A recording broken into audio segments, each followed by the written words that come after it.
The timer has gone off, so I'm gonna go ahead, the 5-minute timer to let the jars rest has gone off, so I'm gonna carefully remove the jars from the canner.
And this is how we make some green tomato salsa.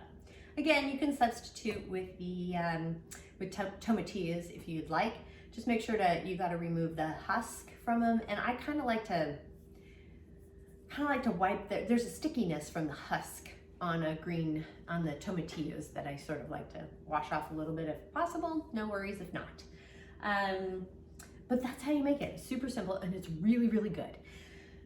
If you want to add some cilantro before serving, I do suggest doing that. It just kind of brightens it up a little bit. And you can't pressure can with, or water bath can, or pressure can or water bath can with cilantro. It's just too light. Fresh parsley is the same. Well, not parsley, but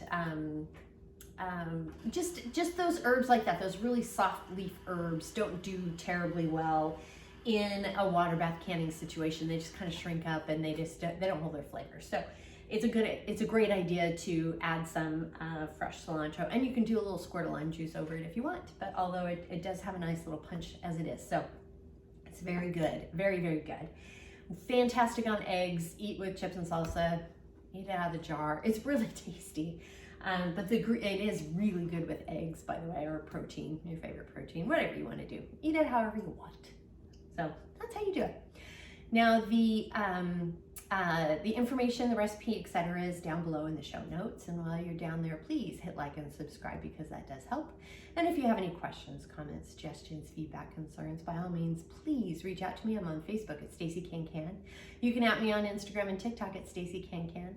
My website is www.staceycancan.com. My email is info@staceycancan.com.